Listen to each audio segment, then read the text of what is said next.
सब लोग कहते हैं क्रिप्टो में बहुत पैसा है। ये क्रिप्टो में बहुत पैसा है कैसे? एक आम आदमी को कैसे समझ में आया कि क्रिप्टो में कैसे पैसा बना है? रिलायंस में आज पैसा 10 गुना करना मुश्किल होगा, बट अगर आप छोटी कंपनी में आते हो जो कि 1000 करोड़ मार्केट कैप है, 500 करोड़ मार्केट कैप है, उसमें डाल के आप जरूर 10,000 करोड़ की बन सकती हो। ऐसे कोई कॉइन जो आपने अर्ली स्टेज में इन्वेस्ट करा हो और आज? मैंने हाइप में करा था, हाइपर लिक्विड वाला जो बता रहा हूँ अभी, 1 साल पहले करा था, उसमें $4 $5 पे गया था, अभी $42 का है। 2011-12 में अगर 1000 रुपए का बिटकॉइन लिया होता तो आज आप करोड़पति होते। ये पॉसिबिलिटी आज है क्या? क्रिप्टो एक गैम्बलिंग है, स्पेकुलेशन है, जिसमें कि आप 10 गुना 50 गुना 100 गुना बना सकते हैं। और दूसरे तरह के लोग होते हैं जो बोलते हैं यार ये तो स्कैम है, कुछ नहीं है, सब हवा है, बट ये दोनों गलत है। क्रिप्टो में एसआईपी कितना इफेक्टिव है और कितना सेफ ऑप्शन है? क्रिप्टो के अंदर एक अच्छी चीज होती है कि अगर आपको इंटरनेट है ना आपके पास और आपको थोड़ा बहुत समझ में आता है कि ये टेक्नोलॉजी क्या होती है, आपको इंटरनेट चलाना भी आता है अच्छे से, तो आप एयर ड्रॉप फार्मिंग कर सकते हो। क्या 100 रुपए पर वीक का एसआईपी कोई बड़ा वैल्यू क्रिएट कर सकता है? 24/7 कभी भी डिपॉजिट करूं, कभी भी विड्रॉ करूं, with lowest fees, highest compliance,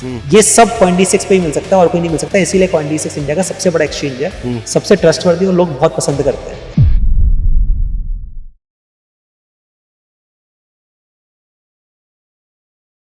तो सुमित जी कैसे हो आप? बढ़िया हूं सागर जी। अभी 2-2.5 महीने पहले हमारी लास्ट मुलाकात हुई थी। हाँ, 3 इसी जगह पर। बिल्कुल। तो उस टाइम पर जब हमने पॉडकास्ट किया था और अभी 2.5 महीने बाद क्रिप्टो इंडस्ट्री में क्या क्या बदल चुका होगा? क्या बदल चुका हो? काफी कुछ चेंज हुआ है। काफी ग्लोबल मूवमेंट है। आई थिंक जब अपन ने बात की तब $3 ट्रिलियन का मार्केट कैप था, अभी $3.3 ट्रिलियन है, लगभग 10% बढ़ा है तब से overall. Bitcoin all time high touch करके आया है, एक 111920 समथिंग डॉलर्स, वहां तक टच करके आया। जब अपन लास्ट टाइम मिले तब आई थिंक 90,000 1 लाख डॉलर के आसपास कुछ चल रहा था, ठीक है, जितना मुझे याद है। तो काफी उसके बाद ऊपर नीचे काफी वो हुए थे। और most importantly global regulatory developments काफी स्ट्रांग है। हाँ, ये थोड़ा खुल के बताइए। हाँ जी, ये इतना स्ट्रांग है कि मतलब अगर आप मेरे से लास्ट ईयर पूछते कि बेस्ट केस सिनेरियो क्या होगा क्रिप्टो की दुनिया में, राइट, 2024 में पूछते आप मेरे से, तो मैंने जो सोचा था उससे बेटर सिचुएशन लग रही है मेरे को। क्योंकि यूएस में जिस तरीके से रेगुलेटरी क्लैरिटी आ रही है, जिस तरीके से नए नए लेजिस्लेशन पास हो रहे हैं, जीनियस एक्ट है, क्लैरिटी एक्ट है, ये मार्केट स्ट्रक्चर्स वाले एक्ट हैं जो क्रिप्टो में जो भी रिस्क होती है ना उसको एलिमिनेट कर देंगे। कि ये रेगुलेट होगा कि नहीं होगा, ये मेन स्ट्रीम हुआ कि नहीं होगा। जब इतना स्ट्रांग पुश आता है सारी कंट्रीज से, सारे नेशन से, यूएस अकेला नहीं, बहुत सारे नेशन से जो पहले बात नहीं करते थे 2024 में, बट 2025 में सब इसके पीछे पड़े हुए हैं, टेक्नोलॉजी के पीछे पड़े हुए हैं, रेगुलेशंस पे काम कर रहे हैं। ग्लोबल लेवल मूवमेंट है जो पहले पिछले साल नहीं था। तो आई थिंक ये 3 महीने पहले चालू हुआ था, पर तब पता नहीं था कि इतना तेजी से बढ़ेगा, बट अभी काफी मूवमेंट्स हैं उसमें। तो मेरे को काफी कॉन्फिडेंस है कि मतलब सारी कंट्रीज दुनिया भर में सब इसको अडॉप्ट करेंगे, सब रेगुलेट करेंगे और ये ऐसा मेन स्ट्रीम हो जाएगा जैसे स्टॉक मार्केट है। लेकिन इसी बीच जो आरबीआई के नए गवर्नर आए हैं जी, उनका एक ऊपर तो स्टेटमेंट सिर्फ मैंने देखा था, अंदर पूरी न्यूज नहीं मेरे में पढ़ी मैंने। वो कह रहे हैं कि क्रिप्टो देश के लिए खतरा है, कुछ सोचना पड़ेगा, ऐसा कुछ स्टेटमेंट था। देखिए ऐसा है कि हर अलग अलग पर्सपेक्टिव्स होते हैं। उनका पर्सपेक्टिव मॉनेटरी स्टेबिलिटी से है, राइट, बिकॉज ये एक क्रिप्टो एक पैरेलल उनके पर्सपेक्टिव से एक पैरेलल इकोनॉमी बना रहा है, बट मेरे पर्सपेक्टिव से एक अलग एसेट क्लास बना रहा है ये, ठीक है। तो उससे कोई लेना था नहीं, पर वो अंडरस्टैंडिंग का गैप है जो ओवर टाइम ब्रिज होती है। और बहुत सारे सेंट्रल बैंक से जिनका अंडरस्टैंडिंग बहुत डिफरेंट था, ये सिर्फ इंडिया की बात नहीं है, सेंट्रल बैंक्स का पर्सपेक्टिव अलग होता है। बट ओवरऑल जैसे बाकी कंट्रीज में क्या होता है, मिनिस्ट्री ऑफ फाइनेंस इसको रेगुलेट करता है, which is outside the central bank purview. तो उनका पर्सपेक्टिव अपनी जगह ठीक है, बट अगर आप इसको जूम आउट करके लार्जर पर्सपेक्टिव में देखेंगे ना, तो दुनिया डिजिटाइज हो रही है, फाइनेंशियल इकोसिस्टम भी डिजिटाइज हो रहा है, सब ब्लॉकचेन के ऊपर आ रहा है। तो ये होना तो बिल्कुल जरूरी है और धीरे धीरे गवर्नमेंट्स ओपन अप हो रही है, सेंट्रल बैंक। तो आप बता रहे हैं पूरी दुनिया के जो गवर्नमेंट थे पहले उनकी भी सोच ऐसी थी, अब वो बदल रहे हैं, वो रेगुलेशंस की तरफ आ रहे हैं। बिल्कुल। तो इंडिया भी धीरे धीरे इसी तरफ आएगा या आ रहा है, काम चल रहा है। ठीक है। जो आरबीआई गवर्नर की आप बात करें, उन्होंने स्टेटमेंट बोला था, उन्होंने एक पर्सपेक्टिव से बोला था, जैसे आप सुप्रीम कोर्ट के स्टेटमेंट देखेंगे, सुप्रीम कोर्ट भी बोलता है कि इसको रेगुलेट क्यों नहीं करा जा सकता, रेगुलेट करने सबका फायदा होगा। तो ये सारी कंट्रीज में ये डिस्कशन चल रहा है। इनफैक्ट G20 जो G20 कंट्रीज हैं, सबने साथ में मिलके प्रण लिया है कि हम इसको रेगुलेट करेंगे। और इनके बीच में जो रेगुलेशंस है ना, सबकी सिमिलर ही रहेंगी, अलग अलग नहीं रह सकती, बिकॉज ग्लोबल एसेट क्लास है। तो ये काफी मैं कॉन्फिडेंस से बोल सकता हूँ कि आने वाले सालों में सारी कंट्रीज इसको रेगुलेट करेंगी। हर किसी का रेगुलेट करने का तरीका अलग हो सकता है, बट रेगुलेशन बिल्कुल आने वाला है इसमें। ठीक है, एक बात बताइए सुमित कि सब लोग कहते हैं क्रिप्टो में बहुत पैसा है। हाँ, ये क्रिप्टो में बहुत पैसा है कैसे? एक आम आदमी को कैसे समझ में आया कि क्रिप्टो में कैसे पैसा बनाए? क्या सिर्फ ट्रेडिंग करके, इन्वेस्टिंग करके, कोई और भी जरिया होता है? देखो क्रिप्टो में ना दो तरीके के लोग होते हैं। पहले सोचते हैं क्रिप्टो एक गैम्बलिंग है, स्पेकुलेशन है, जिसमें कि आप 10 गुना 50 गुना 100 गुना बना सकते हैं। और दूसरे तरह के लोग होते हैं जो बोलते हैं यार ये तो स्कैम है, कुछ नहीं है, सब हवा है। बट ये दोनों गलत है। सही होता है बीच में कि ये एक टेक्नोलॉजी है, एक टेक्नोलॉजी है, उस टेक्नोलॉजी को आप समझ सकते हो, आप जानते हो, तो आप पैसा बना सकते हो। अब आप इन्वेस्टिंग करके भी कर सकते हो उसमें कि आपने बाय किया, लॉन्ग टर्म उसको होल्ड किया 5 10 साल 20 साल, जैसे आप नॉर्मल इन्वेस्टमेंट करते हो। आप इसको ट्रेडिंग करके भी कमा सकते हो कि आपने जैसे नॉर्मल स्टॉक मार्केट में ट्रेडिंग करते हैं वैसे ही आप यहाँ पे भी ट्रेडिंग करके कमा सकते हो। सेम फंडामेंटल्स है। फिर इसमें स्टेकिंग कर सकते हो आप, जैसे आपको बैंक में एफडी मिलता है, एफडी में रिटर्न मिलता है, ऐसे यहाँ पे आपको डिफरेंट स्टेकिंग करके आपको यील्ड्स मिलती हैं 4% 5%, साल का 8%। थोड़ा समझाइए और कैसे होता है? ऐसा होता है जैसे आपके पास इथेरियम है, आप इथेरियम का आपने बाय करके रखा है, तो जैसे प्राइस ऊपर नीचे होगा वो आपको उतना रिटर्न तो मिलेगा ही मिलेगा। बट आप ये इथेरियम है, इसको आप स्टेक कर सकते हो, जैसे बैंक में एफडी डालना। तो जैसे आप बैंक में एफडी डालते हो कि 6 महीने के लिए, 1 साल के लिए, 5 साल के लिए, तो बैंक आपको प्रॉमिस करता है सर्टेन। तो ऐसे ही ब्लॉकचेन आपको एक यील्ड प्रॉमिस करती है। वो फिक्स होता है? हाँ, वो वेरिएबल होता है, बट रफली पता होता है 3% 5% कितना मिलेगा depending upon network, right. But वो भी आपको इथेरियम का तो अपसाइड मिल ही रहा है। साथ में इथेरियम पे आपको यील्ड मिल रही है इथेरियम के टर्म्स में। फॉर एग्जांपल दोनों चीजें मिल रही है, दोनों चीजें मिल रही है उधर। हाँ, एप्रिसिएशन भी मिल रहा है और उधर यील्ड भी मिल रहा है। बिल्कुल। और ये आप CoinDesk पे कर सकते हो अगर आपको इथेरियम है। 99% लोगों को यही नहीं पता कि इथेरियम को मैं स्टेक करके एक इथेरियम को 1.05 इथेरियम कर सकता हूँ 1 साल के अंदर। नहीं पता होता लोगों को। तो ये एक अपॉर्चुनिटी है जो लोगों को नहीं पता होती, बट जिनको पता होता है वो फायदा उठाते हैं। मेरा ऑलमोस्ट 70-80% इथेरियम स्टेक्ड है। तो ये एक तरीका होता है पैसे कमाने का। एक और अच्छी चीज बताता हूँ आपको। क्रिप्टो के अंदर एक अच्छी चीज होती है कि अगर आपको इंटरनेट है ना आपके पास और आपको थोड़ा बहुत समझ में आता है कि ये टेक्नोलॉजी क्या होती है, आपको इंटरनेट चलाना भी आता है अच्छे से, तो आप एयर ड्रॉप फार्मिंग कर सकते हो। मतलब आप बहुत सारे लोगों ने एप्लीकेशंस बनाई हैं, उसमें आप इंटरेक्ट कर सकते हो, उसमें आप ट्रांजैक्शंस कर सकते हो। तो जो प्रोटोकॉल है ना, जो एप्लीकेशन है, एक कंपनी मान लो, एक डिसेंट्रलाइज्ड कंपनी है, वो आपको उसके टोकन्स देती है। बिकॉज़ आप एग्जांपल समझाइए थोड़ा। एग्जांपल्स बताता हूँ कि लेट्स से एक प्रोटोकॉल आया लेंडिंग बोरिंग आवे सपोज, ठीक है। अब उसमें आपने कुछ ट्रांजैक्शंस किया, आपने थोड़ा पैसा दिया, उसमें लिक्विडिटी दी, आपने लेंड किया, बोरो किया, वो सब किया। तो जितना आपने ट्रांजैक्शन किया ना, उसके प्रोपोर्शन में आपको वो जो कंपनी है, जो प्रोटोकॉल है, वो आपको कुछ परसेंटेज ऑफ टोकन्स आपको एयर ड्रॉप करता है। एयर ड्रॉप मतलब आपको फ्री दे दिया। ठीक है। ऐसे बहुत सारे होते हैं, हजारों कंपनीज ने दिए हैं। जैसे हाइप करके एक है जिसमें मैंने बहुत ट्रेडिंग करता था। ठीक है। तो हाइपर लिक्विड है, डिसेंट्रलाइज्ड पर्प्स ट्रेडिंग प्रोटोकॉल है, और उसमें अगर आप ट्रेडिंग करते हो तो आपको आपके ट्रेडिंग वॉल्यूम के हिसाब से, ठीक है, आपको टोकन्स मिलते हैं। तो मेरे को बहुत मिले थे टोकन्स, और वो अब 10 गुना और हो गए। और ये कौन से टोकन होते हैं? ये उसके नेटिव टोकन्स होते हैं। अच्छा, तो हाइप टोकन है। ठीक है। हाँ, तो इट्स लाइक मैं कंपनी चला रहा हूँ और कंपनी में जो अर्ली यूजर्स हैं, तो मैंने कंपनी की 2% इक्विटी मैंने अपने यूजर्स में बांट दी। तो वो जो यूजर्स हैं 2% जिनके पास वो टोकन है, इक्विटी है, वो मेरे अर्ली यूजर्स हैं जिन्होंने प्लेटफॉर्म को बड़ा करने में हेल्प करी है। तो मैं उनको इक्विटी देता हूँ, उनको मैं शेयर होल्डिंग देता हूँ, उनको मैं अपने टोकन्स देता हूँ। तो इसको ये एयर ड्रॉप फार्मिंग काफी कॉमन है, बहुत सारे लोग करते हैं। इंदौर में इतने दोस्तों को जानता हूँ जो एयर ड्रॉप फार्मिंग कर करके करोड़पति बन चुके हैं। अच्छा, ऐसा? हाँ जी। तो क्योंकि उसमें मेहनत नहीं लगती, आपको टाइम देना होता है, आपको समझना होता है, सीखना होता है। कई बार ऐसा भी होता है कि आप कोई सीखेंगे, आप किसी चेन के बारे में सीखेंगे, कोई एप्लीकेशन पढ़ेंगे, कुछ वीडियो देखेंगे, तो आपको टोकन्स मिलते हैं। ठीक है। सिर्फ देखने से। आपको पता है पहले बिटकॉइन फॉसेट होते हैं, फॉसेट इंटरनेट पे, तो कुछ काम करने पे ना लोगों को बिटकॉइन फ्री मिला करते थे। ये 2010 11 12 लोगों को बिटकॉइन ऐसे मिलते थे, तब तो कुछ चलता भी नहीं था। तो वो कॉन्सेप्ट वहां से आया है, तो आज भी चलता है, आज भी आप अगर एयर ड्रॉप फार्मिंग सर्च करेंगे ना YouTube पे, तो आपको पता चल जाएगा, लेटेस्ट वीडियोस देखेंगे आप, तो पता चल जाएगा अपॉर्चुनिटीज कहाँ है। बहुत सारी वेबसाइट्स बना रखी है लोगों ने, एयर ड्रॉप हंटर, ऐसे बहुत सारे वेबसाइट्स हैं जहाँ पे आपको पता चलता है अच्छा कौन कौन सी एयर ड्रॉप अपॉर्चुनिटीज हैं। तो वहां पे जाके बस मेरे को ट्रांजैक्शंस करने होते हैं, प्लेटफॉर्म को सीखना होता है, समझना होता है क्या है, फिर आपको टोकन्स मिलते हैं, वो अपॉर्चुनिटीज हैं। ओके। और बहुत है, मतलब सिर्फ ट्रेडिंग और इन्वेस्टिंग नहीं है, ये सब भी अलग अलग जरिया है। बिल्कुल।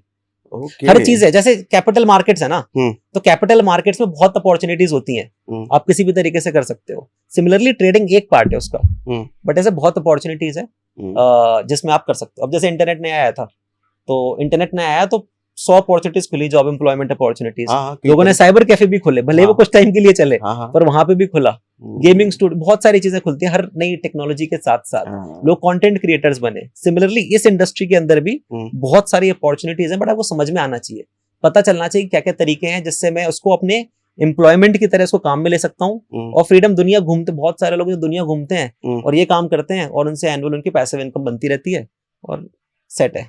अमेजिंग। अच्छा, क्या आप बता सकते हैं कि किस तरह के लोगों ने एक्चुअल में क्रिप्टो से पैसा बनाया है? मतलब वो स्टूडेंट्स होते हैं, हाउसवाइफ होते हैं, सैलरीड पर्सन होते हैं, कुछ एक ऐसी कोई स्टोरी है आपके पास जिनको आपने देखा होगा, रैक्स टू रिचेस टाइप हो गया? काफी लोग हैं, मतलब ऑब्वियसली मैंने काफी पहले इन्वेस्ट किया था, राइट, बट अगर मैं अपने पहचान वालों में देखूं, मेरे बहुत सारे दोस्त हैं जो मेरे से पहले आए थे, जिनसे मैंने सीखा है। अच्छा। अपनी जर्नी में वो काफी पहले से हैं और उन्होंने, बट मैं एक स्टोरी बताता हूँ जो शायद आपकी ऑडियंस से ज्यादा रिलेट कर पाएगी। तो एक तो इंदौर में मेरे कॉलोनी में एक लड़का रहता है जो एयर ड्रॉप करके, तो उसका पैसा नहीं था, कॉलेज स्टूडेंट है और पैसा नहीं था, इंटरनेट पूरा मतलब महारत ही, जैसे होता है ना जो कॉलेज में बच्चे वेबसाइट वगैरह बना लेते हैं और प्रोजेक्ट्स लेते हैं और फिर फ्रीलांसर बन जाते हैं, तो ऐसे वो करता था। फिर उसने बोला यार ये नई टेक्नोलॉजी है और इसके अंदर कुछ तो है, क्योंकि इसमें कुछ ज्यादा लोग नहीं है, ज्यादा भीड़ भाड़ नहीं है, तो इसके अंदर घुसते हैं। तो उसके अंदर घुसा, उसने पढ़ा, लोगों से बात करी, थोड़ा बहुत वीडियो बनाने लगा।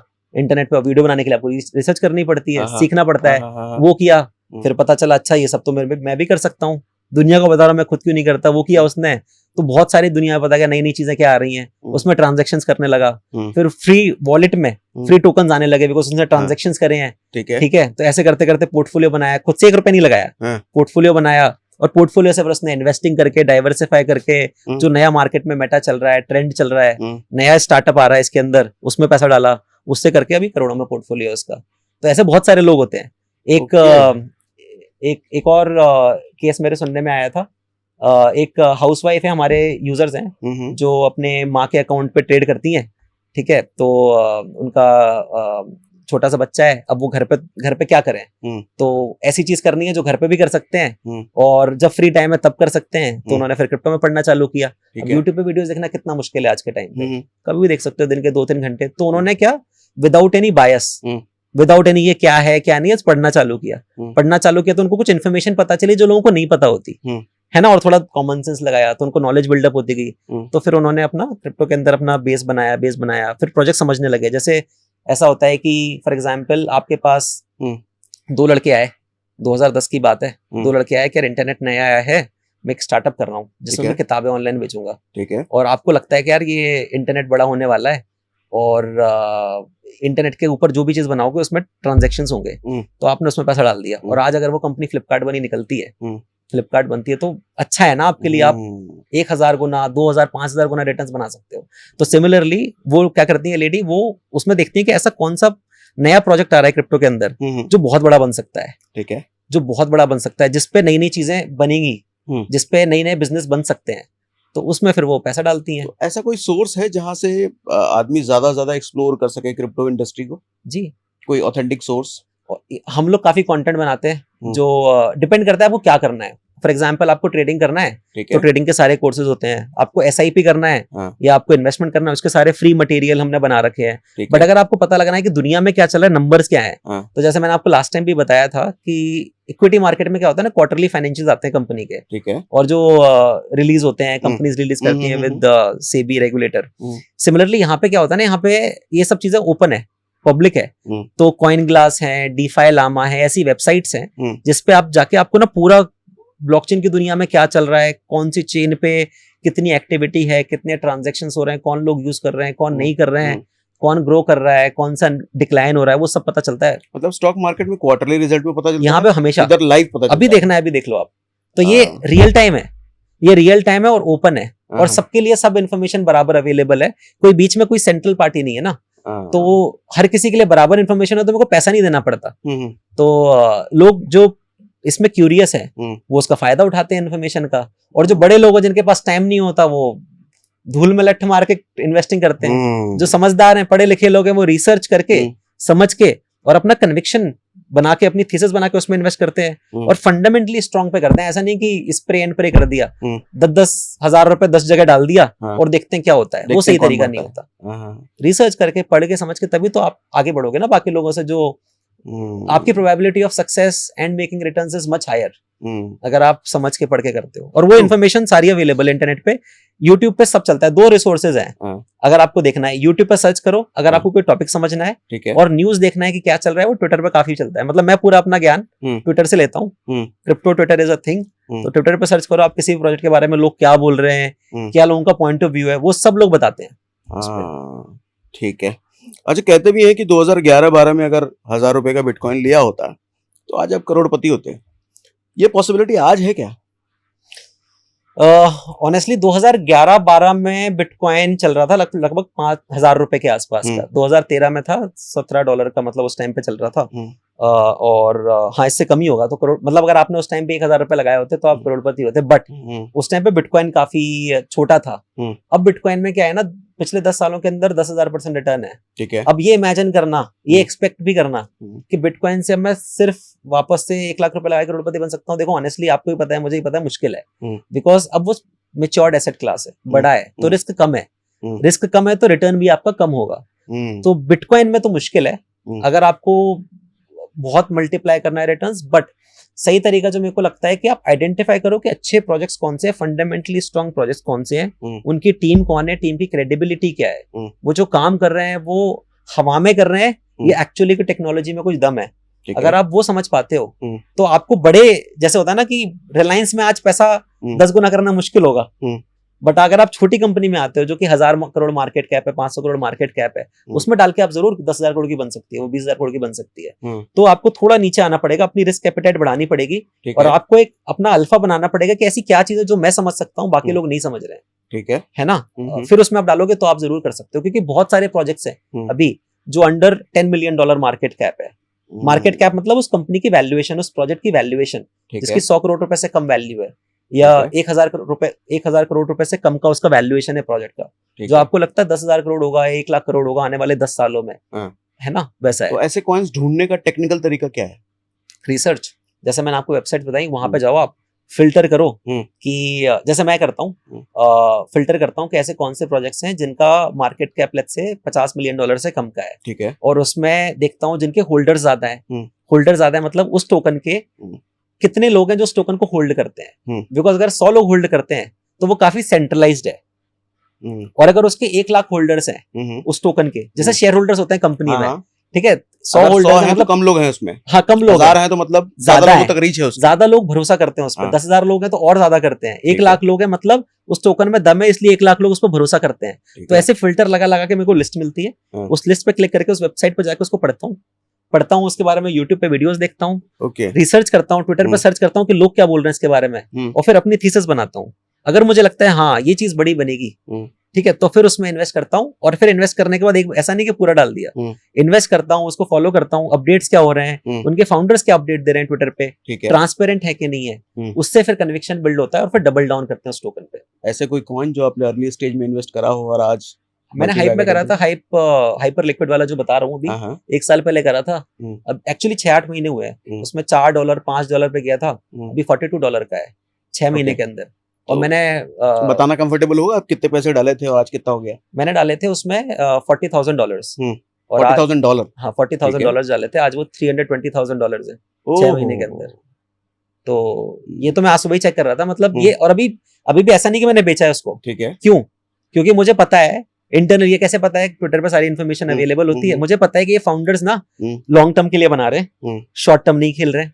और ये लोग ना मार्केटिंग बहुत ओपन है, मतलब ऐसे मार्केटिंग नहीं करते, उनके अंदर जो प्रोजेक्ट पे काम भी करते हैं ना, जैसे हमारी टीम भी काफी हाइपर लिक्विड इकोसिस्टम के साथ काम करती है फॉर एग्जांपल, तो पता होता है कि यार इनका थॉट प्रोसेस लॉन्ग टर्म के लिए, ये काफी ट्रांसपेरेंट है, कभी ऐसे बैकडोर किसी को ज्यादा वो सपोर्ट नहीं करते हैं। तो ओपन कम्युनिटी तो उसमें करो। अभी वो बढ़ गया है, मतलब अभी उसका I think $15 billion 14-15 billion dollar market cap है। बाइनेंस जो दुनिया का सबसे बड़ा एक्सचेंज है, उसका 10% वॉल्यूम करता है वो, और वो 3 साल पुराना स्टार्टअप है। तो अगर किसी को पता होता कि ये बड़ा बन सकता है। फॉर एग्जांपल इसमें हाइपोथेसिस ये है कि जो वर्ल्ड ट्रेडिंग मार्केट है ना, ये सारे इन पे ट्रेडिंग डिसेंट्रलाइज वे में हो सकती है। अगर वो होती है, ठीक है, तो ये ऐसे प्रोजेक्ट्स बड़े बनेंगे। तो ये हाइपोथेसिस है। तो फिर ये अपने आप बड़ा बनेगा बिकॉज ये उस मार्केट का सबसे बड़ा खिलाड़ी है। तो ऐसे। अच्छा, आप पर्सनली किसी ट्रेडर या इन्वेस्टर को जानते हो आपके अलावा जिसने 10,000 रुपए से आज करोड़ों बनाए हो क्रिप्टो में? होंगे काफी लोग। 10,000 मुझे स्पेसिफिकली नहीं पता, बट हाँ ऐसे बहुत सारे लोग हैं। मेरे कॉलेज के फ्रेंड्स हैं जो कि 2015-16 में खेलते थे, जब मैं नहीं आया था इस क्रिप्टो में। इन्वेस्ट नहीं सुना था बट इन्वेस्ट नहीं किया था। वो खेलते थे, मतलब 20-30 हजार रुपए से डाले थे, मतलब थोड़ा बहुत टाइम पास। उनको पता भी नहीं था कि यार इतना कॉमन हो जाएगा, इतना बड़ा एसेट क्लास बनेगा। उन्होंने डाले थे, फिर करते करते उनका अप्रोच ये होता था कि 20,000 रुपए डाले, अब 20,000 रिपल में डाले। रिपल उस टाइम पे आई थिंक 3 सेंट्स मतलब 3-4 रुपए का था। आज तो 200 रुपए का है, 200-250 रुपए का। तो डाला, फिर रिपल बढ़ गया, अब रिपल से मूव किया किसी दूसरे कॉइन में, वो बढ़ गया। अब उनको लगा अच्छा ये तो अब पीक पे आ गया है, अब उससे मूव किया किसी तीसरे कॉइन में। तो ऐसे रोटेट कर करके उन्होंने काफी बड़ा पोर्टफोलियो बना लिया है। ओके, मतलब हैं लोग ऐसे? हाँ, काफी लोग हैं। बट ये होता है कि अगर ऐसी सिर्फ इसके बेसिस पे देखो, होता क्या है ना, अलग अलग तरीके हैं। लोगों ने 50x भी बनाए, ठीक है, 100x भी बनाए, बट रिस्क मैनेज करके, डिसिप्लिन के साथ, फोमो में आके नहीं, और सालों साल उसमें इन्वेस्टेड रह के। पर ये जो स्टोरीज होती है ना, किसी ने 6 महीने के अंदर इतना बना लिया, होती हैं, बट वो ना छोटा पार्ट होता है। ऐसे बहुत लोग भी होते हैं जो नुकसान भी करते हैं। तो इसके मेरा बस वही पॉइंट है, मैं यही बोलना चाहता हूँ लोगों को कि जस्ट बिकॉज 10% लोगों ने बहुत पैसा बना लिया, जरूरी नहीं है कि आप उस 10% लोगों में आओ। 10% लोगों में एक होता है बाय लक आना, और दूसरा तरीका होता है कि आप सिस्टमैटिकली एनालिसिस करके आप उस लोगों में आओ, क्योंकि वो सालों साल चलता है, वो आपको हमेशा वैल्यू देगा। तो वो अप्रोच करके इजी होता है और सस्टेनेबल होता है, और आप इसको लॉन्ग टर्म तक खींच सकते हो। अदरवाइज क्या है ना, आपने रिटर्न बना लिया, किस्मत चल गई, जरूरी थोड़ा हर बार किस्मत चले। तो पढ़ के समझ के करना ज्यादा रिलायबल होता है मेरे हिसाब से। अगर आपके पास टाइम नहीं है तो सिंपल तरीका है, खरीदो, इन्वेस्ट करो और 10 साल का व्यू लो। जैसे फॉर एग्जाम्पल अपने पेरेंट्स वगैरह लोगों ने, ग्रैंड पेरेंट्स लोगों ने रियल एस्टेट लिया था पहले, ले लिया, उन्होंने थोड़ा दिमाग लगाया हो कि यहाँ पे बैंगलोर बनेगा, जो tech silicon valley of India बनेगा, लेके डाल दिया। अब वो अपने आप टाइम के साथ साथ पता है कि इंडिया में पॉपुलेशन बढ़ रही है, अर्बनाइजेशन हो रहा है, तो ये जगह बड़ी बनेगी। अभी रिसेंटली वो केस भी तो आया था, JSW स्टील का, किसी ने शेयर खरीद करके पेपर में रख दिया था घर में, अलमीरा में, और आज उसके पोते ने निकाला और वो करोड़ों की वैल्यू है इसकी। हाँ, ठीक है। आजकल क्रिप्टो में एक बात कहते हैं जी कि not your keys not your crypto. हाँ, इसका मतलब समझाइए। तो ये काफी कॉमन लाइन है, not your keys not your crypto. इसका मतलब ये होता है कि अगर आपके पास कीज नहीं है, और इसमें बहुत सारे क्लैरिफिकेशन है, बिकॉज सिंगल लाइनर चलता है, लोगों को ना टाइम नहीं है, लोग एक सिंगल लाइनर समझ लेते हैं, बट उसके अंदर का डिटेल लोगों को नहीं पता होता। तो आज उस पर बात करते हैं। ठीक है। Not your keys not your crypto मतलब कोई भी बिटकॉइन है, उसके करेस्पॉन्डिंग एक प्राइवेट की होती है, एक पब्लिक की होती है। जो प्राइवेट की होती है वो ताले का चाबी होता है। अगर आपके पास वो चाबी है तो वो बिटकॉइन आपके हैं, और आपके पास चाबी नहीं है तो बिटकॉइन वो आपके नहीं है, आप किसी और को दे रहे हो। ठीक है।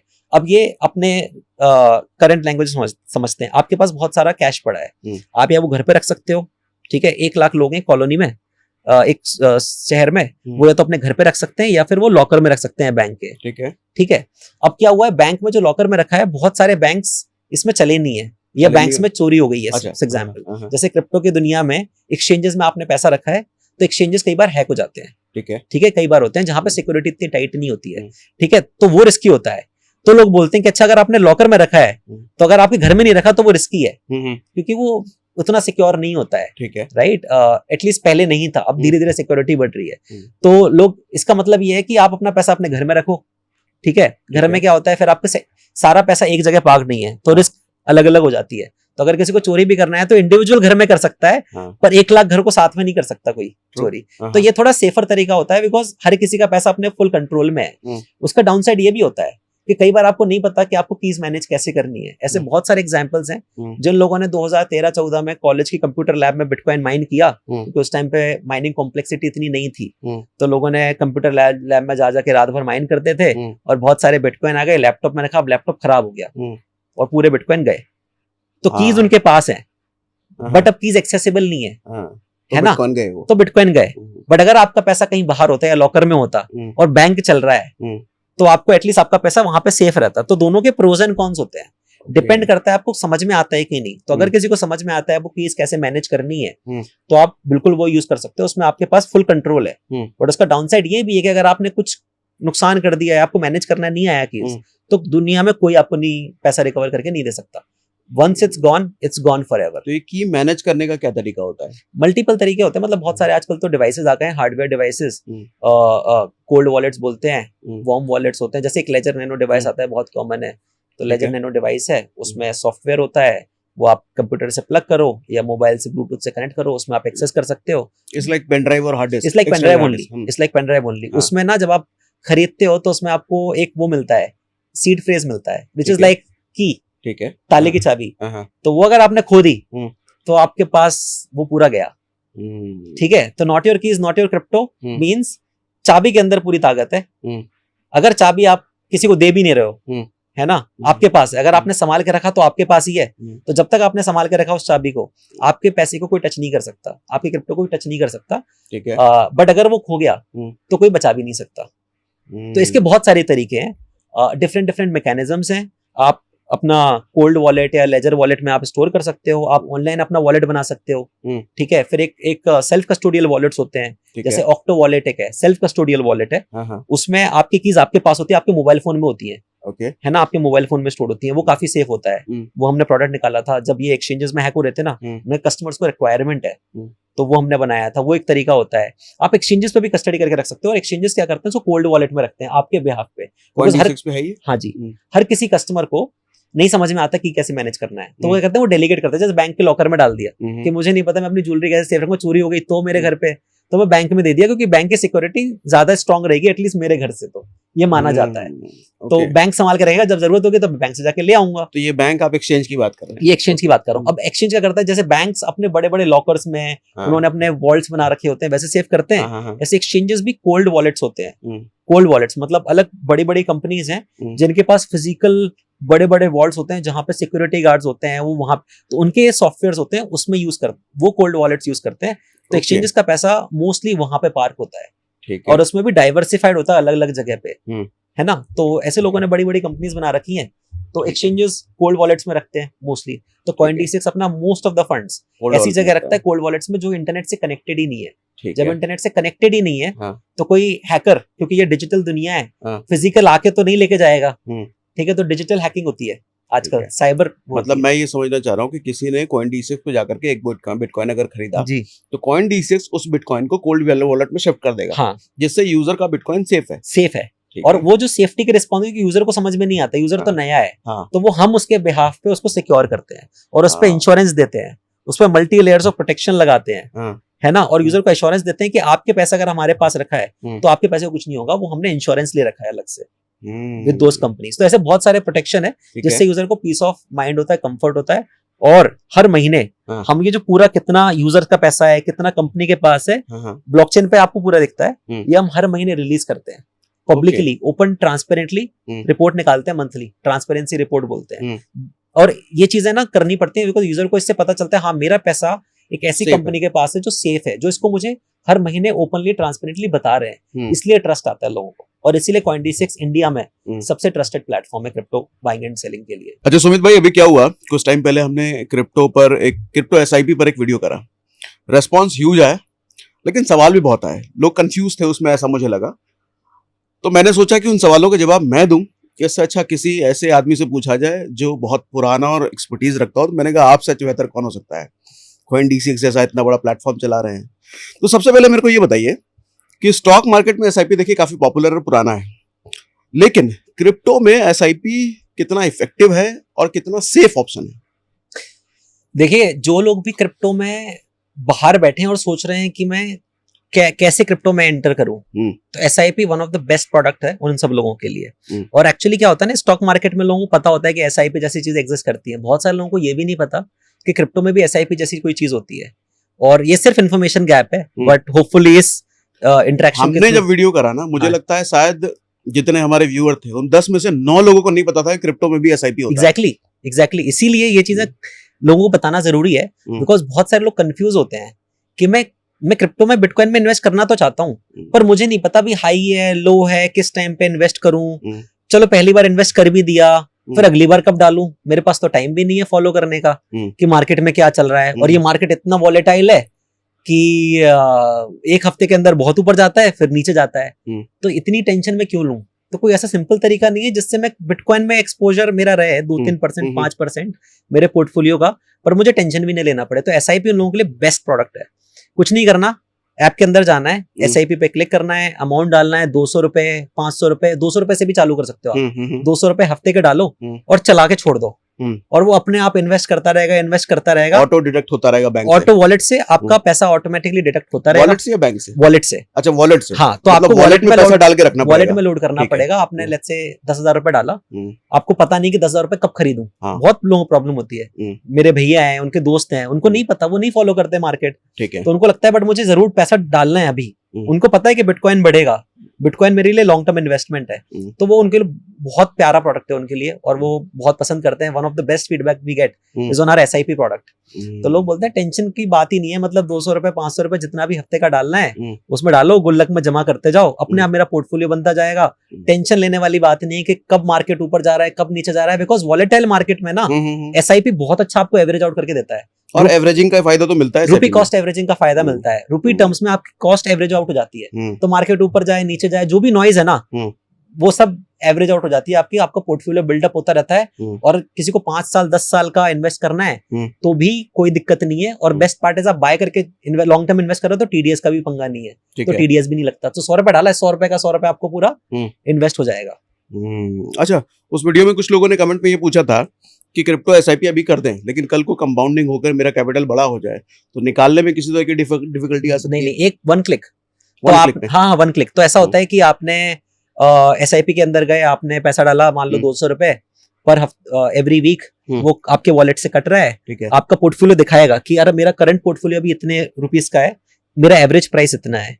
मान लो आपका एवरेज प्राइस बिटकॉइन का एक्स अमाउंट है और आपका एवरेज प्राइस अभी डबल हो गया, 100% रिटर्न है, आप उसको सेल, एसआईपी कैंसिल करो, उसको अमाउंट को सेल करो, आईएनआर वॉलेट अपने बैंक में लेके आ जाओ। इंस्टेंटली होता है, with in a few minutes you can get Indian rupees in your bank account. Okay, जैसे स्टॉक मार्केट में क्या होता है कि वर्किंग डेज में ही होगा? नहीं, यहाँ पे इंस्टेंट होता है। Best part about crypto is जो किसी बहुत कम एसेट क्लास ऑफर करती है कि आपने कभी भी आप 24/7 डिपॉजिट कर सकते हो, पैसा डाल सकते हो 24/7, even 3 AM in the night आपका पैसा आपके बैंक अकाउंट में आ जाएगा। कोई वो पंगा नहीं है कि, क्योंकि वहां पे सेटलमेंट्स होते हैं, बहुत सारे इंटरमीडियरीज होते हैं, वो सेटल करेंगे, T+1 होएगा, फिर शेयर बिकेंगे, फिर पैसा आएगा। यहाँ पे सारा काम इंस्टेंट होता है और आपके bank instant deposit, instant withdrawal 24/7, no restrictions. ठीक है। स्टॉक मार्केट एसआईपी छोड़ करके कोई अगर ये चाहे कि सिर्फ क्रिप्टो में ही एसआईपी करें क्योंकि पास रिटर्न बहुत बड़ा है, ये ठीक है? देखो इसको ऐसे समझ सकते हैं कि दोनों अपनी अपनी जगह सही है, ठीक है ना, दोनों करने चाहिए। ऐसा नहीं कि ये अच्छा है ये बंद करना है, ये मेरे को लगता है एक मॉडर्न पोर्टफोलियो में ना आपको डिफरेंट टाइप ऑफ एसेट्स होने चाहिए with different exposure depending upon investor का रिस्क एपेटाइट कितना है या ट्रेडर का रिस्क एपेटाइट कितना है। ये ना क्रिप्टो और इक्विटी दो भाइयों की तरह है जिनके पेरेंट्स एक है कैपिटल मार्केट्स पेरेंट है। अब ये बड़ा जो बेटा है ये काफी डिपेंडेबल है, रिलायबल है, 30 साल से चलता आ रहा है, रिस्क कम है, ठीक है, रिटर्न दे रहा है बट धीरे धीरे दे रहा है। ये जो छोटा बेटा है ये क्रिप्टो है, थोड़ा रिस्की है, वॉलेटाइल है, बहुत उछल कूद भी करता है, ठीक है, पर रिस्क एपेटाइट और ये फ्यूचर के लिए काम कर रहा है, एनर्जी ज्यादा है इसमें, ठीक है, रिस्क भी ज्यादा है बट रिटर्न भी ज्यादा है। तो अब आने वाले टाइम में ऐसा है कि देखो हर मार्केट की साइकिल होती है, लाइफ होती है, ये मार्केट बड़ा बन जाए, एक टाइम पे रिटर्न पीक होते हैं, कम होते हैं, डिपेंडिंग अपॉन इकोनॉमी के स्टेट में। तो इक्विटी भी अपनी जगह बहुत अच्छा परफॉर्म कर रहा है और करते आया है, और बहुत लोगों का मानना है कि अच्छा ठीक है अभी रिटर्न्स इसमें अब सैचुरेटेड हो रहे हैं थोड़ा, तो उस टाइम पे सबसे अच्छा ऑप्शन क्या है कि मैं उसको भी करते रहूं बट थोड़ा डाइवर्सिफाई करूं एक नई एसेट क्लास में, ताकि मेरे को दोनों का फायदा मिले। क्योंकि मार्केट्स ओवर टाइम 10 साल बाद, अब ये मार्केट रहेगा, ये 50 साल का होगा, ये 30 साल का अपने पूरे जवानी में मतलब एक्शन करेगा, टेक्नोलॉजी मेन स्ट्रीम होगी, ठीक है, तो आपको थोड़ा एक्सपोजर इसमें भी लेना चाहिए। तो मेरा ये मानना है कि ऐसा नहीं होता दिस और दैट नहीं है, ठीक है, it is like this plus that, आप दोनों करो depending upon your risk appetite. 80 equity में करो, 20 क्रिप्टो में करो, 60-40 डिपेंडिंग अपॉन आपको किस पे भरोसा है, क्या समझ में आता है ज्यादा। कितनी एनालिसिस तो इक्विटी में भी क्रिप्टो एसआईपी करना है, करो, अच्छी बात है, बट अगर वहां पे आप 1000 रुपए वीकली लगा रहे हो तो यहाँ पे 100 रुपए 200 रुपए में कोई बात नहीं है। मेरा ये मानना है कि अगर आपको लगता है कि क्रिप्टो में थोड़ा पोटेंशियल है या बिटकॉइन में थोड़ा पोटेंशियल है तो एक बार पहला कदम लेना चाहिए। उसके बाद देखो, आप समझो, और फिर धीरे धीरे लग रहा है एसआईपी में रिटर्न अच्छा आ रहा है तो करो, छोटे अमाउंट से करो, राइट। बट इसमें भी करा जा सकता है और करना चाहिए ताकि आपका पोर्टफोलियो डाइवर्सिफाइड रहे।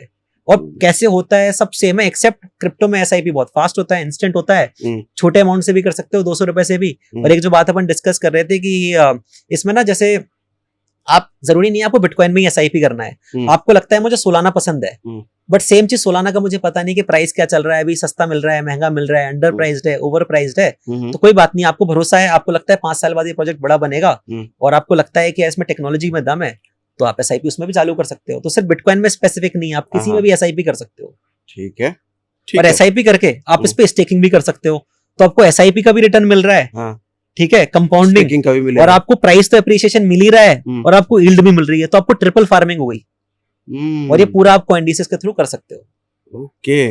और CoinDesk के थ्रू नहीं, CoinDesk is the only platform जिसके थ्रू आप कर सकते हो। हाँ, CoinDesk is the only platform जिसके पास इतने सारे डाइवर्सिफाइड सेट ऑफ प्रोडक्ट्स हैं with in crypto asset investing. और ये मुझे बड़ी अच्छी चीज लगती है कि एक जगह पे यहाँ पे सब कुछ मिलता है। हमारी थीसिस ये है कि इवेंचुअली कस्टमर उस प्लेटफॉर्म पे आएगा जहां पे उनको एक ही जगह सब कुछ मिलेगा। जैसे आपने मॉल का एग्जांपल लिया था, कन्वीनियंस, मैं 10 दुकानों पे अलग अलग जाके क्यों करूं? एक कस्टमर है, उसको इन्वेस्टिंग करना है तो प्लेटफॉर्म पे आएगा, सीखना भी है उसको कि क्या क्या नया चल रहा है, कंटेंट भी कंज्यूम करना है, तो CoinDesk पे आके कंटेंट कंज्यूम करेगा, सीखेगा, लगेगा उसको कि एसआईपी से चालू करता हूँ, चलो बिटकॉइन में एसआईपी करता हूँ, बिटकॉइन समझ में आता है तो बिटकॉइन में एसआईपी करेगा। अब उसको लगता है अच्छा एसआईपी नहीं है, मुझे थोड़ा बड़ा अमाउंट लेना है, तो एसआईपी के साथ साथ में फिर वो बड़ा अमाउंट से मार्केट गिरा, उसको लगता है अब एंटर करना चाहिए तो स्पॉट ट्रेडिंग भी कर सकता है। फिर उसको लगता है अच्छा मुझे अब स्पॉट ट्रेडिंग नहीं है, मुझे थोड़ा एडवांस्ड फ्यूचर्स ट्रेडिंग करनी है या ऑप्शंस ट्रेडिंग करनी है, वो भी कर सकता है। यील्ड पे भी कमा सकता है, एक्स्ट्रा 5-10% साल का। एपीआई ट्रेडिंग कर सकता है, सारा का सारा एक ही प्लेटफॉर्म के अंदर मिलता है। तो वो इन्वेस्टर्स के लिए वही चाहिए, क्योंकि मैं एज अ कस्टमर वही प्लेटफॉर्म यूज करूंगा जहां मुझे 10 जगह दिमाग ना लगाना पड़े। तो हमने वैसे बनाया, इजी टू यूज है अपना प्लेटफॉर्म, काफी सिंपल बनाया है इन्वेस्टर्स के लिए, ट्रेडर्स के लिए, तो काफी इजी टू यूज है। अगर कोई 500 रुपए पर मंथ से बिटकॉइन या इथेरियम में एसआईपी करे तो 5-10 साल बाद रियलिस्टिक रिटर्न क्या एक्सपेक्ट किया जा सकता है, कितने %? 5-10 साल बाद देखिए, पिछले 10 सालों में बिटकॉइन ने 10 सालों की बात करें ना तो लगभग 100x हुआ है पिछले 10 सालों में। बट सेम को 10 साल को आप कंप्रेस करके पिछले 5 सालों में करेंगे तो वो 10x हुआ है, बिटकॉइन स्पेसिफिक बात करें तो। आने वाले सालों में ये एक्सपेक्ट करना कि वापस से 10x मिलेगा अगले 5 सालों में, वो सही नहीं है वो, बिकॉज 100x 10x तो अभी कम रिटर्न्स मिलेंगे क्योंकि वो बड़ा बन चुका है एसेट क्लास। एसआईपी डिपेंड करता है आप किस टोकन में करते हो, आपका रिटर्न उस पर डिपेंड करता है। अगर आप एसआईपी भी करते हो, एसआईपी भी आप अलग अलग टोकन में कर सकते हो, अलग अलग किसी में भी कर सकते हो आप। और आने वाले टाइम में मेरे को लगता है कि रिटर्न्स ना ओवर टाइम कम होते हैं। जब स्टॉक मार्केट नया था तब रिटर्न ज्यादा मिलते थे, आज कम मिलते हैं। आज 20% साल का मिल जाए तो बहुत अच्छा होता है, पर पहले लोगों को ज्यादा मिलता था जब कंपनीज बड़ी हो रही थी।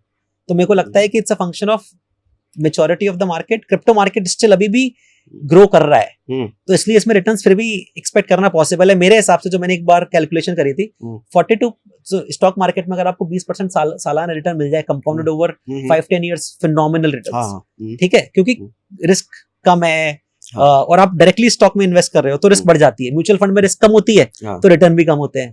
क्रिप्टो क्योंकि रिस्क ज्यादा है तो आप 40 से 50% एटलीस्ट मैं मान के चलता हूँ अगले 5 से 10 साल के अंदर ये रिटर्न एक्सपेक्ट करा जा सकता है। बिकॉज जो रिस्क है वो मुझे ये बताती है कि 40-50% तो आएगा रिस्क एडजस्टेड रिटर्न्स जो मेरे हैं।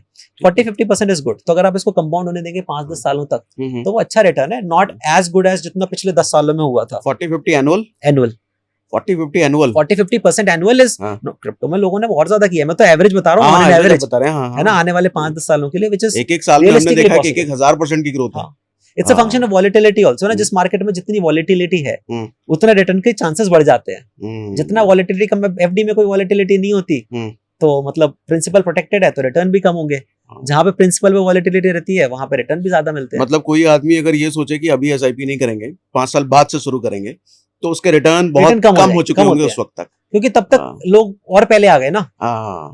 कैपिटल मार्केट्स में फायदा तब मिलता है जब आप बाकी लोगों से आगे रहो। आप पीछे रहोगे तो you are buying at the peak, you are buying at the high.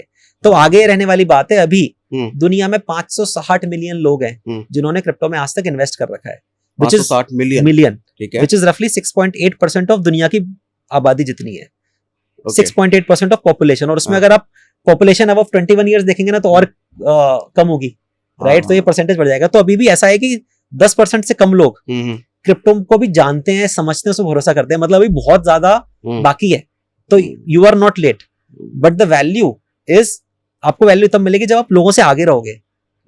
अब कोई ऐसी चीज में आपने डाल दिया जो ऑलरेडी पूरी बढ़ चुकी, सबको पता है, तो ठीक है, कितना ही फायदा मिलेगा, राइट? तो ये फायदा है इसका। तो इसीलिए अगर आप सोच रहे हो कि क्या है तो पढ़ो, समझो, अभी भी टाइम है, टेक्नोलॉजी अभी भी नहीं है, और अभी भी आम जनता अभी तक इसमें आई नहीं है बहुत ज्यादा। तो जैसे मैं एक चार्ट देख रहा था बहुत इंटरेस्टिंग, अगर आम जनता तो अभी तक म्यूचुअल फंड तक नहीं पहुंची है, म्यूचुअल फंड तक नहीं पहुंची है, करेक्ट। तो इन सब में अभी बहुत पोटेंशियल बाकी है। एक चार्ट आप बता रहे थे? हाँ, तो एक चार्ट में देख रहा था, काफी इंटरेस्टिंग था कि गूगल में ना, गूगल पे सर्च ट्रेंड्स बताता है, ठीक है, कि कितने लोग उस कीवर्ड को सर्च कर रहे हैं, है ना?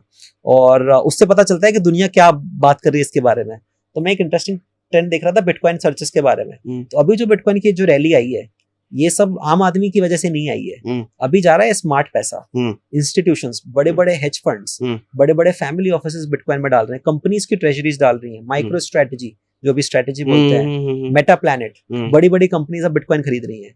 क्योंकि उस चार्ट में अगर आप देखेंगे तो रिटेल जो सर्च कर रहा है ना इंटरनेट पे, बिटकॉइन का सर्च वॉल्यूम अभी बहुत लो पे है।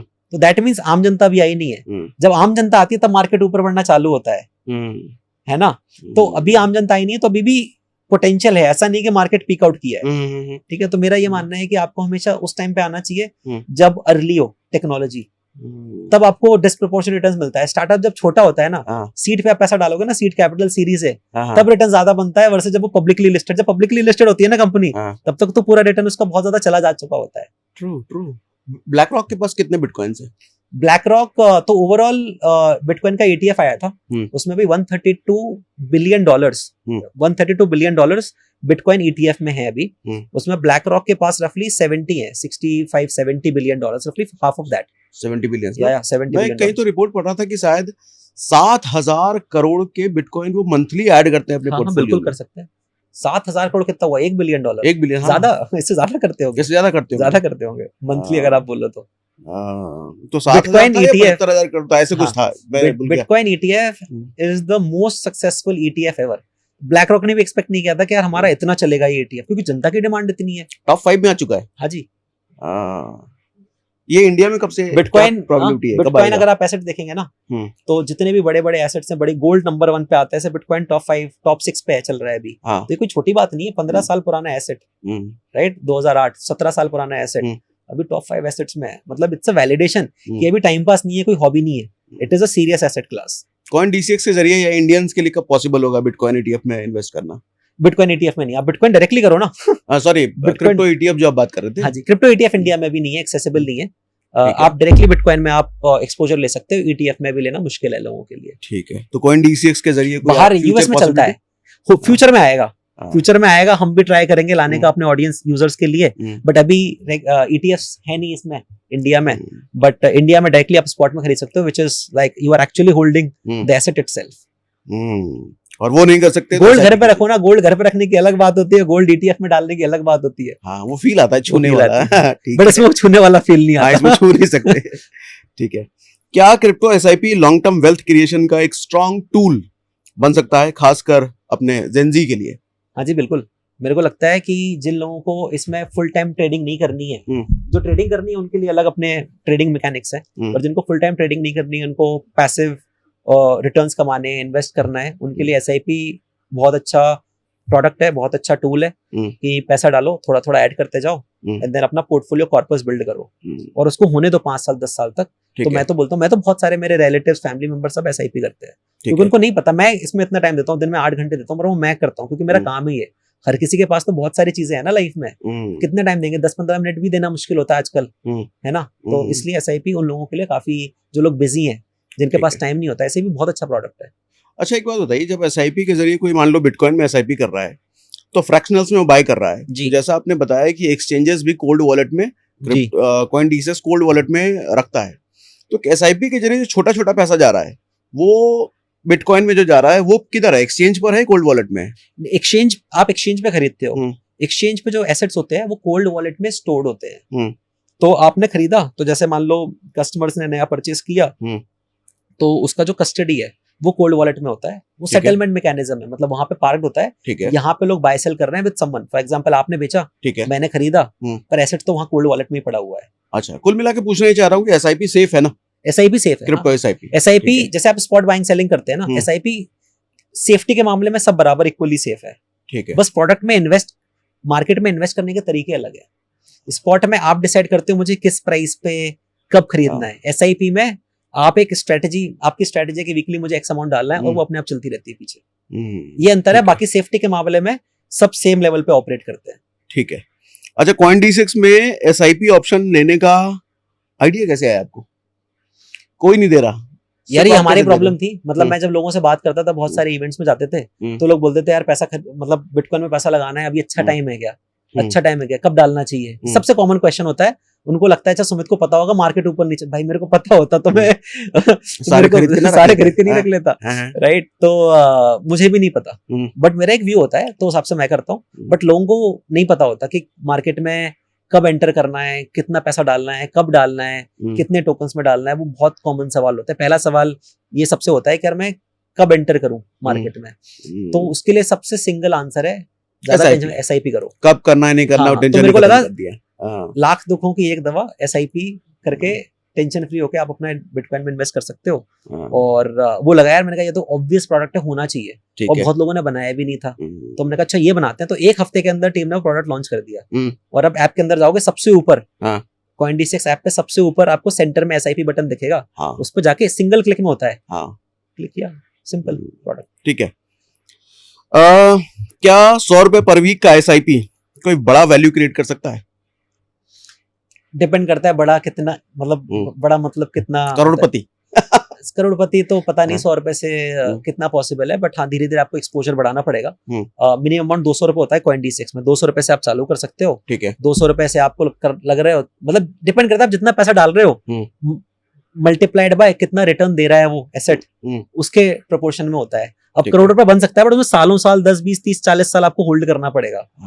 बट ऐसा इमेजिन करना, मतलब कि 10 साल के अंदर 200 रुपए डालूं और 10 साल के अंदर करोड़पति बनूं, वो मुश्किल है। बिटकॉइन के अंदर मुश्किल है। कोई दूसरे स्मॉल टोकन में आपने इन्वेस्ट किया और उसमें एसआईपी किया और 5-10 साल छोड़ा और वो टोकन प्रोजेक्ट हीरो निकल गया। क्या किसी भी टोकन में एसआईपी कर सकते हैं CoinDesk पर? हाँ, मल्टीपल टोकन्स हैं, सारे नहीं, लेकिन सारे नहीं है, मतलब अपने पास अराउंड 500 टोकन्स हैं, एसेट्स हैं, और उसमें आई थिंक 30 से 50 टोकन्स है जिसमें आप एसआईपी कर सकते हो। वो टॉप के फिल्टर लगाए होंगे, टॉप के फिल्टर, हाँ, टॉप में होता है, टॉप में होता है। ठीक है। ऐसे जो रिस्की होते हैं उसको एसआईपी में एक्सपोजर नहीं देते, एसआईपी में नहीं दिखाते वो ऑप्शन, बिकॉज एसआईपी में यूजर आ रहा है लॉन्ग टर्म इन्वेस्टिंग के हिसाब से, तो उसमें हमारा जो क्राइटेरिया होता है फिल्टरिंग का और हाई होता है, बहुत हाई स्ट्रिंजेंट क्राइटेरिया होता है एक टोकन को एलिजिबल होने के लिए कि वो एसआईपी में अवेलेबल हो, तो बहुत स्ट्रॉन्ग फिल्टरिंग होती है। तो ये इसको आपने अपनी जिम्मेदारी मानी कि हम फिल्टर करके दें यूजर को? बिल्कुल, हमारी जिम्मेदारी है कि यूजर्स प्रोटेक्टेड रहें, तो हम वो सारा काम करके देते हैं, और इसीलिए CoinDesk को लोग पसंद भी करते हैं। हमारे प्लेटफॉर्म पे सबसे ज्यादा एसआईपी होती है बिटकॉइन में और इथेरियम में। ओके, सबसे ज्यादा एसआईपी इन दोनों में होती है, फिर सोलाना आता है। ठीक है। मीम कॉइन में लोग एसआईपी नहीं करते, मीम कॉइन में लोग ट्रेडिंग करते हैं, क्योंकि 10 साल बाद 20 साल बाद वो रहे ना रहे पता ही नहीं, पता नहीं, तो एसआईपी उसमें नहीं होती। एसआईपी रहती है बिटकॉइन में, कि उनको पता है कि बिटकॉइन मेरे लिए रियल एस्टेट की तरह इन्वेस्टमेंट है, डाल के छोड़ दो, 10 साल बाद देखेंगे। जैसे वो शेयर्स का एग्जांपल आपने लिया था ना, कि 30 साल बाद मिला तभी बोला, नहीं तो अगर 10 साल बाद मिलता ना वो, तो 10 साल बाद बेच देता। ये बात तो है, ये बात तो है कि मिला ही नहीं तब वो रख पाया वो। क्रिप्टो एसआईपी में कौन कौन कॉइन सेफ मानी जाती हैं, स्पेशली बिगिनर के लिए? उसका जवाब आपने दे दिया कि बिटकॉइन और इथेरियम। ठीक है। अगर कोई क्रिप्टो एसआईपी चालू करता है तो उसको कभी बंद भी करना चाहिए या कंटिन्यू रखना चाहिए, चाहे बेयर मार्केट आए तब भी? आपकी मर्जी है। मतलब मैं तो ये बोलता हूँ एसआईपी लॉन्ग टर्म इन्वेस्टमेंट के लिए अच्छा प्रोडक्ट है। अगर बियर मार्केट आए तो फॉर एग्जांपल मैं बियर मार्केट आता है तो एसआईपी खरीद करना चालू करता हूँ, ज्यादा खरीदने का समय, क्योंकि जब जैसे जैसे प्राइस गिर रहा है ना, तो मेरा अपने आप एवरेज बाइंग हो रही है, तो मेरा एवरेज बाइंग प्राइस कम होती है, उससे फायदा मिलता है। तो बियर मार्केट में एसआईपी में और डबल डाउन करना चाहिए, ये मैं करता हूँ एटलीस्ट। और कब आपको बेचना चाहिए एसआईपी, कब स्टॉप करना चाहिए, वो भी पर्सनल नीड्स के ऊपर है, लिक्विडिटी के ऊपर है, कि आपको लगता है जरूरत है पैसे की तो एसआईपी बंद करो, आपकी इमीडिएटली पैसा बैंक अकाउंट में लो, and then use it and then start it whenever you want to. ठीक है। आपको लगता है कि 2030 तक क्रिप्टो एसआईपी उतना ही कॉमन हो जाएगा जितना आज म्यूचुअल फंड एसआईपी है? मेरे को लगता है हाँ, बराबर हो जाएगा। मेरे को लगता है कि क्रिप्टो क्योंकि वॉलेटाइल है ना, तो जैसे ही रेगुलेशंस वगैरह सब क्लियर होंगे और मेन स्ट्रीम बनेगा, तो सबसे पहला जो प्रोडक्ट है जिसपे आम जनता आएगी वो एसआईपी पे आएगी। चालू तो एसआईपी से करेगी ना, क्योंकि एसआईपी स्टॉक मार्केट में बहुत कॉमन हो चुका है, इक्विटी मार्केट में बहुत, तो फेमिलियरिटी बहुत हाई है, आम इंसान को समझ में आता है वो प्रोडक्ट। तो उसमें आप फर्स्ट मूवर हो, हाँ, सबसे पहले लाने वाले। ठीक है, तो एसआईपी मतलब आप रिलायबली कर सकते हो पॉइंट डीसीएक्स पे। अगर कोई क्रिप्टो एसआईपी बीच में बंद कर दे तो कोई पेनल्टी लॉस जैसा कुछ है क्या प्रोविजन? नहीं, बिल्कुल, एब्सोल्युटली नो कॉस्ट, कोई कॉस्ट नहीं है, कोई रेस्ट्रिक्शन नहीं है, कभी भी किसी भी समय पे 1 रुपया भी नहीं लगेगा, आप एसआईपी कैंसिल कर सकते हो और बैंक अकाउंट में लगता हो। जो एसआईपी करने की जो फीस होती है वो लगती है नॉर्मल जो भी टिपिकल होती है। ठीक है, परफेक्ट। तो एसआईपी के बारे में बेहतरीन चीजें आपने बताई। अब कुछ मैं आपसे रियल लाइफ इंसिडेंट जानना चाहूंगा जी। आपके पास क्या कोई ऐसी स्टोरी है जहां यूजर ने अपना क्रिप्टो सिक्योर नहीं किया और उसको लॉस हो गया? क्रिप्टो सिक्योर नहीं किया, लॉस हो गया, काफी होती है। मतलब जैसे मैं आपको बता रहा था ना, किसी ने अपना लैपटॉप के अंदर था, वाली बात बताई आपने। हाँ, जो कंप्यूटर लैब में था, उसने अपना लैपटॉप खराब हो गया तो वो लॉस हुआ है। बहुत सारे लोगों ने ऐसा किया था। एक लूना करके एक टोकन था, उसमें बहुत लोगों ने, एक यूएसटी था उनका स्टेबल कॉइन था जिसमें 20% यील्ड मिलती थी। ठीक है, तो वो बहुत अट्रैक्टिव यील्ड थी, 20% यील्ड। ओके, स्टेबल कॉइन में। मतलब मैंने एक्सपोजर भी नहीं लिया, तो मेरे को मार्केट एक्सपोजर नहीं है, स्टेबल कॉइन में मेरे को 20% यील्ड मिल रही है, वो ज्यादा थी। तो वो रेड अलार्म होता है जब कोई इतना ज्यादा यील्ड देना विदाउट रिस्क, बिकॉज आप रिस्क नहीं ले रहे हो मार्केट की, फिर 20% बहुत डिफिकल्ट होता है। तो मेरे कान खड़े हो जाते हैं, मैं बोलता हूँ अच्छा कुछ तो प्रॉब्लम है, तो मैंने डाला। बट मेरे पहचान में कुछ लोगों ने डाला था उसमें 20%, पर वो प्रोजेक्ट फेल हो गया। ठीक है, एल्गोरिथमिक स्टेबल कॉइन था वो, तो उसमें लोगों को काफी नुकसान हुआ था, कुछ लोगों को। मैंने भी ट्राई करने के लिए था, समझो तो क्या है, बट एक्सपेरिमेंटल था। कुछ लोगों ने उसको लालच में आके ज्यादा कर दिया। तो मेरा वही पॉइंट है कि जब आपको लगे कि बहुत ज्यादा अट्रैक्टिव है कोई चीज, या कोई बोल रहा है अरे ये तो 100 गुना होगा टोकन और ये सब, तो फिर थोड़ा संभल के जब ज्यादा लोग बात करें किसी एक चीज के बारे में, तो वो अलर्ट करने वाली। जब आपको लगे यार ये तो बिना रिस्क के इतना ज्यादा रिटर्न मिल रहा है, तो अपने कान खड़े करके उसको सोचना, ध्यान से समझना और एक्स्ट्रा रिसर्च करना, और फिर आपको लगे फिर अपना डिसीजन लेना। ठीक है, आपके हिसाब से अगले 5 साल में क्रिप्टो एक आम आदमी के लिए क्या बदलने वाला है? कुछ बदलेगा ये? हाँ, आम आदमी के लिए मैं आपको बताता हूँ। दुनिया में अभी ओवरऑल जितनी भी वेल्थ है ना, वो 1 क्वाड्रिलियन है। मतलब 1 क्वाड्रिलियन मतलब 1000 trillion dollar, 1000 trillion total wealth. ठीक है ना, जितने भी एसेट्स वगैरह हैं, उसमें रियल एस्टेट भी आता है, उसमें सोवरेन बॉन्ड्स भी आते हैं, उसमें कैपिटल मार्केट्स भी आता है, मल्टीपल चीजें। ठीक है, कैश है वो भी आता है, सब होता है, रफली इतना टाइप्स मान लो आप। रिपोर्ट्स बोलती हैं कि आने वाले 10 सालों में, मतलब 2035 तक, एटलीस्ट 10 से 15% ऑफ दिस एंटायर वेल्थ ये पूरा ऑन चेन आएगा, मतलब ब्लॉकचेन से पावर्ड होगा, which is 100 trillion dollars of world's assets. 100 trillion dollars of world's asset. अभी 3.3 ट्रिलियन डॉलर का एसेट क्रिप्टो के अंदर 3.3 ट्रिलियन डॉलर, तो अभी बहुत रन अप बाकी है। मेरा ये मानना है, और अगर मैं ये काफी कॉन्फिडेंस से बोल सकता हूँ कि आने वाले 10 सालों के अंदर जितने भी फाइनेंशियल प्रोडक्ट्स हैं, सारे के सारे ब्लॉकचेन टेक्नोलॉजी को यूज करेंगे, उसके ऊपर बनेंगे। और जितने भी एसेट्स हैं जो आज जैसे स्टॉक मार्केट है, ये चल रहा है दुनिया में काम, सारे के सारे स्टॉक मार्केट भी ब्लॉकचेन पे आके उस पर ट्रेडिंग, क्रिप्टो जैसे क्रिप्टो है ना, क्रिप्टो एक टोकन है बेसिकली, अब वो कुछ भी हो सकता है, वो बिटकॉइन इथेरियम भी हो सकता है, वो शेयर मार्केट भी हो सकता है, वो रियल वर्ल्ड एसेट को भी टोकनाइज कर सकते हो, आप कुछ भी कर सकते हो। It's a technology, it's a platform, ठीक है, राइट। तो सारा का सारा फाइनेंशियल वर्ल्ड, हर एसेट कहीं ना कहीं किसी ना किसी तरीके से ब्लॉकचेन पे आएगा। तो पूरा स्टॉक मार्केट ब्लॉकचेन यूज कर रहा है, आज कर रहे हैं लोग, लोगों ने बना रखा है। तो स्टॉक मार्केट की ट्रेडिंग 24/7 आप ब्लॉकचेन के थ्रू कर सकते हो। यूएस में लोगों ने काम कर रखा है। हम एक क्रैकन एक्सचेंज जो लॉन्च कर रहा है, एक्सिस स्टॉक्स, तो 24/7 चलेगा। तो ऐसे बहुत लोग काम कर रहे हैं, ये अभी आम जनता को नहीं पता। ये मुझे, क्योंकि मैं इसमें पढ़ता रहता हूँ ना, पर 2-3 साल बाद ये भी कॉमन होगा जब ये प्रोडक्ट सक्सेसफुल निकलेंगे। बट मेरा जो दावा है कि आने वाले 10 सालों के अंदर हर फाइनेंशियल एसेट ब्लॉकचेन पर रिसाइड कर रहा होगा, क्योंकि वो ट्रांसपेरेंट है, सेफ है, इमीडिएटली सेटल होता है, बहुत लो कॉस्ट होता है, बीच में ब्रोकर्स नहीं है, तो कोई छिड़खानी नहीं कर सकता, सेफर है। ठीक है, तो ये मेरा काफी मानना है। और 5-10 सालों में जब ये सब होगा, रेगुलेटरी क्लैरिटी आएगी, तो ये उतना मेन स्ट्रीम हो जाएगा। जैसा स्टॉक समझते हैं ना, तो स्टॉक हर किसी को पता है, इन्वेस्ट कम लोग करते हैं, पर सबको पता है। क्रिप्टो कम लोगों को पता है और इन्वेस्ट और कम लोग करते हैं। तो क्रिप्टो मार्केट जितना स्टॉक मार्केट अभी है ना, जितना पॉपुलर, जितना ट्रेंडिंग है, स्टॉक मार्केट में लोग इतना सस्पिशन से नहीं देखते हैं। होते स्कैम इसमें भी है पर इतना सस्पिशन नहीं होता क्योंकि सिक्योर्ड है, सेफ है, रेगुलेशंस है। क्रिप्टो मार्केट स्टॉक मार्केट की तरह आ जाएगा आने वाले 10 सालों में। ये मुझे काफी स्ट्रॉन्ग कन्विक्शन है कि crypto will become as mainstream as a stock market. जो लोगों का परसेप्शन है क्रिप्टो रिस्क है, ये है, इतना वॉलेटाइल है, 10 साल बाद वॉलेटिलिटी भी कम हो जाएगी, रिटर्न्स भी कम होंगे, सेफ्टी बढ़ जाएगी, रेगुलेशंस होंगे, मार्केट पार्टिसिपेंट्स को सुपरवाइज करेगी गवर्नमेंट, ठीक है ना। तो वो पूरा इकोसिस्टम बनेगा। और ये इंडिया में कितने मिलियन, 160 मिलियन डीमैट अकाउंट्स है रफली।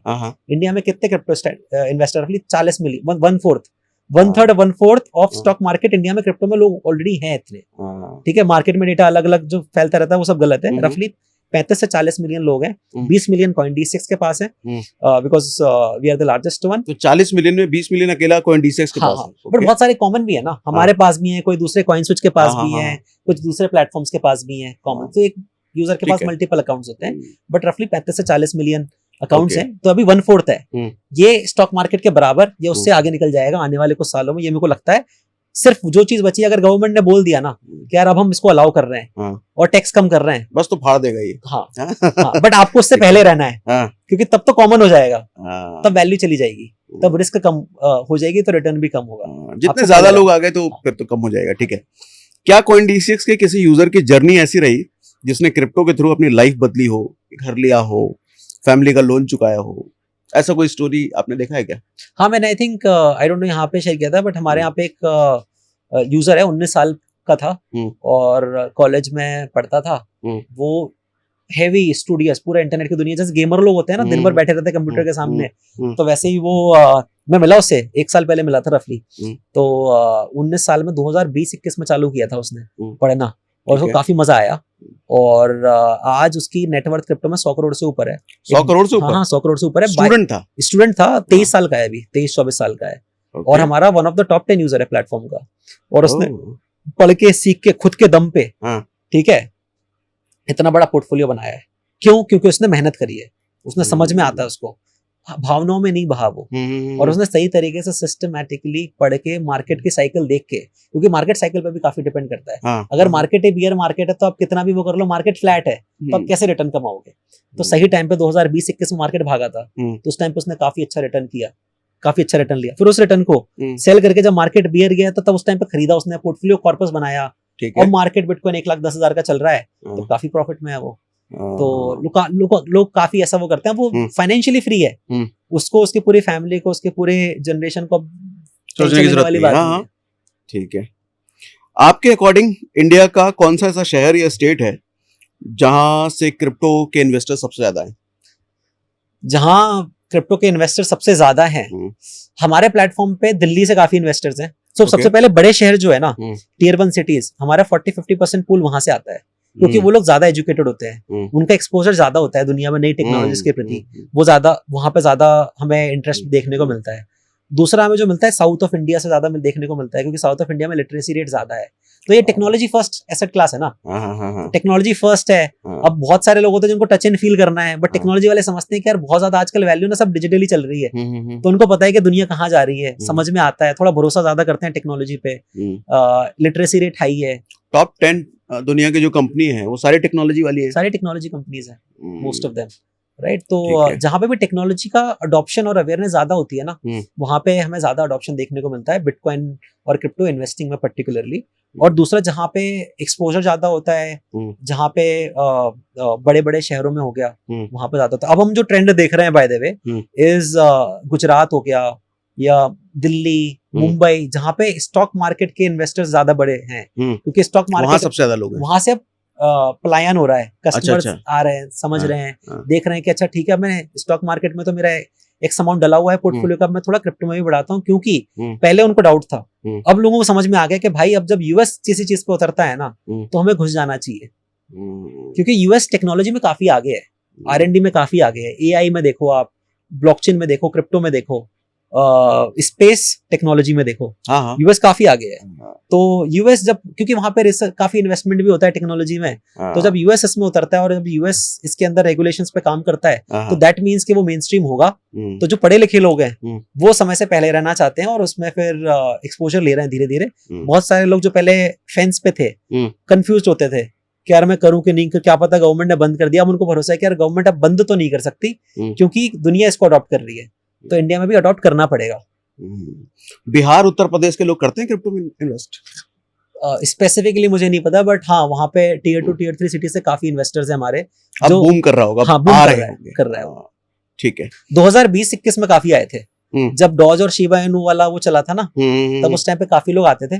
बट बिकॉज काफी उसमें लोग कंटेंट भी बना रहे थे और वॉलेटाइल भी था, तो काफी लोग बात करते थे उसके बारे में। बट अभी लोग समझते हैं, कुछ लोगों ने गलती भी करी है, उनसे सीखे भी हैं, अब सही तरीके से एजुकेट करें, तो वहां से भी लोग आ रहे हैं। टियर 2 टियर 3 सिटी से काफी अच्छा अडॉप्शन है, but towards SIP kind of products, towards spot long term buying, not like कि या फिर ट्रेडिंग में होता है। ओके, ऐसा नहीं होता कि आंख बंद करके डाल दिया सब में, तो वो अच्छी चीज है। सोच समझ के आ रहे हैं लोग। आपने कभी कोई ऐसा कॉइन लिस्ट किया है CoinDCX पर जो बाद में स्कैम निकला? क्या CoinDCX की रिस्पॉन्सिबिलिटी उस वक्त क्या रही होगी? अच्छा सवाल है। आई थिंक बहुत ज्यादा तो नहीं, एक दो के, जैसे लूना का एग्जांपल लिया था। FTT टोकन था जो FTX वाला हुआ था, वो काफी पॉपुलर टोकन था, वो CoinDCX पे लिस्टेड था।